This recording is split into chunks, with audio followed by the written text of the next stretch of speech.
welcome back to season 2, episode 5. Yes. Talks with Maddie and Sarah. Woo. We are super hyped for this episode. Not as hyped as last week, because last week was like a solid, encouraging topic. And I feel like this one's kind of like it's a little more serious. A little more sobering, Yeah. I guess.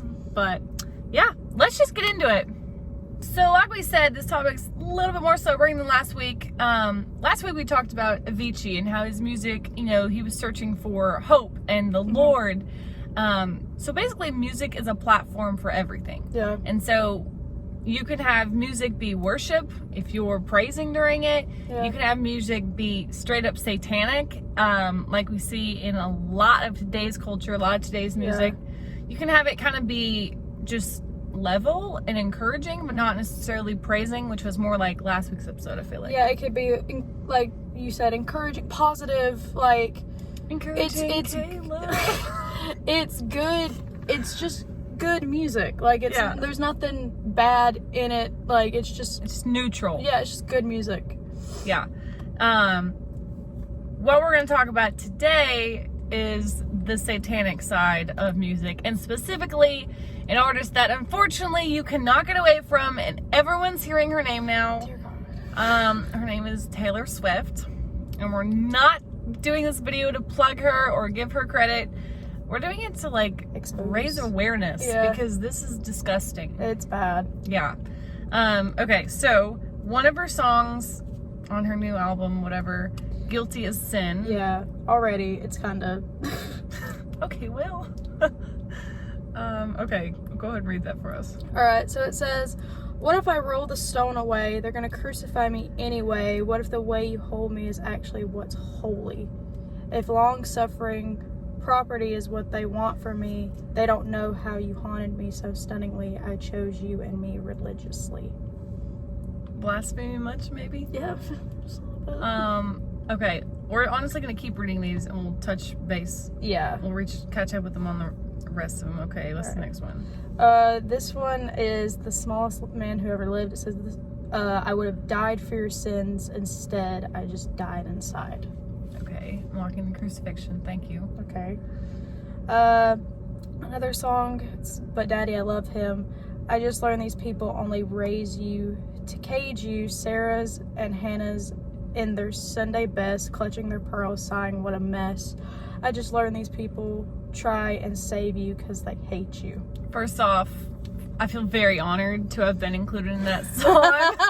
Like, if that's the worst she's gonna throw at me, I will take that. I will accept that. Praise God. Okay, let's talk on that one real quick, because it says, it's basically talking about people who go to church and do try to live a more set apart life. Mm-hmm. And there is church hurt. There's people that, judge you and you get offended. There are people that you will get hurt. Yeah. People will offend you. You will get hurt in the church. Yeah, but you have to understand, that's not God. Yeah. And that's not Jesus. That's people. Yeah. And don't let people, play God kind of thing. Don't let them Don't let them stray be your you away. definition of God. Yeah. Yeah. Yeah. And that's, not only has her music, with the ones we've read so far, been straight up blasphemy, but it's trying to push this narrative of, you don't need the church.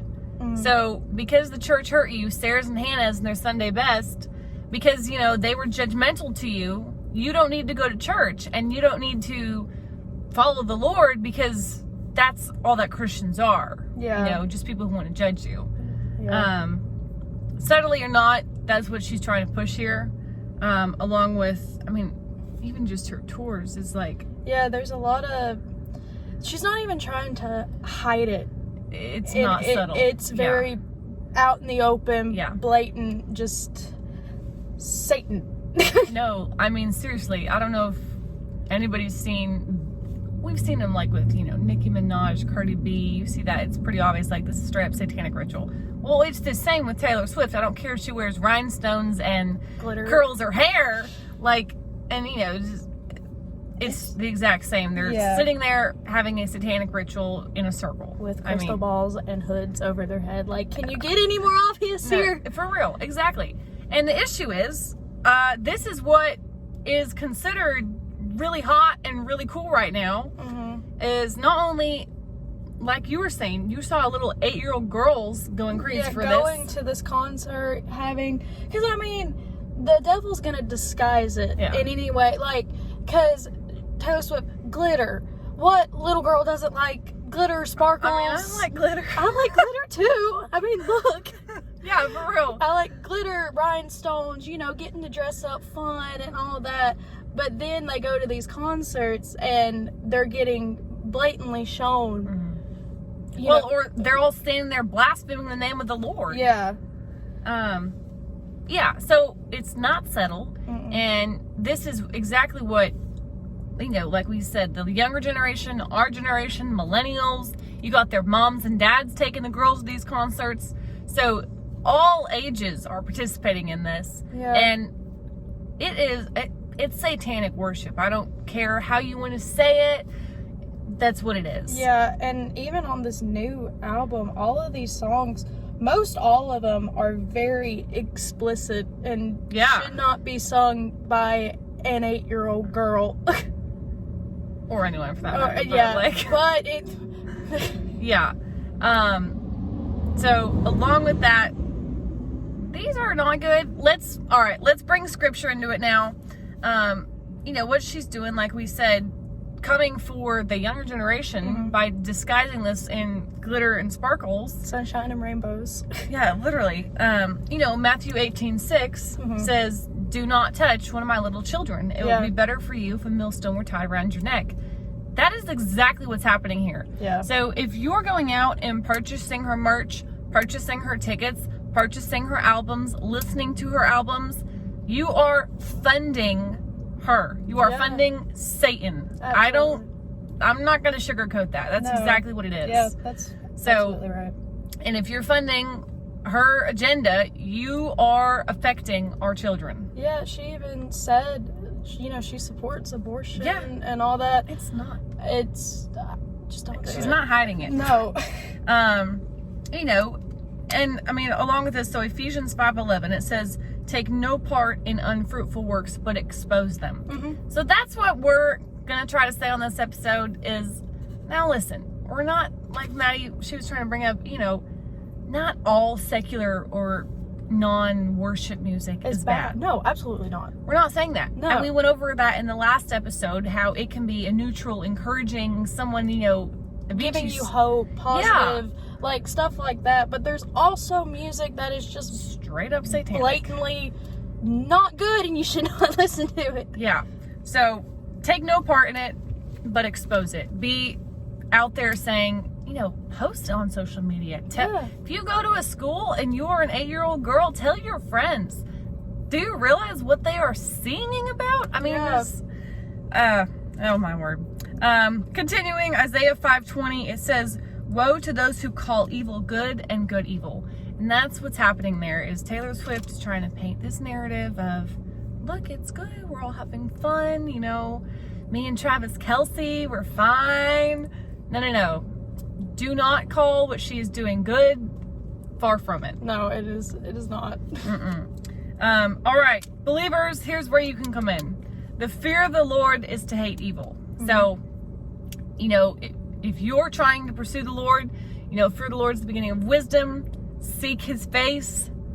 Hate this. I'm serious. I give you permission to hate Taylor Swift's music. Well, God gives you permission. So, I mean, you want to hate satanic. Yeah. It's just no question about that. No, it's just use your discernment. Yeah. If there's something that kind of scratches, like with any type of music. Yeah. If it scratches you, go to the Lord to it. Because he'll tell you.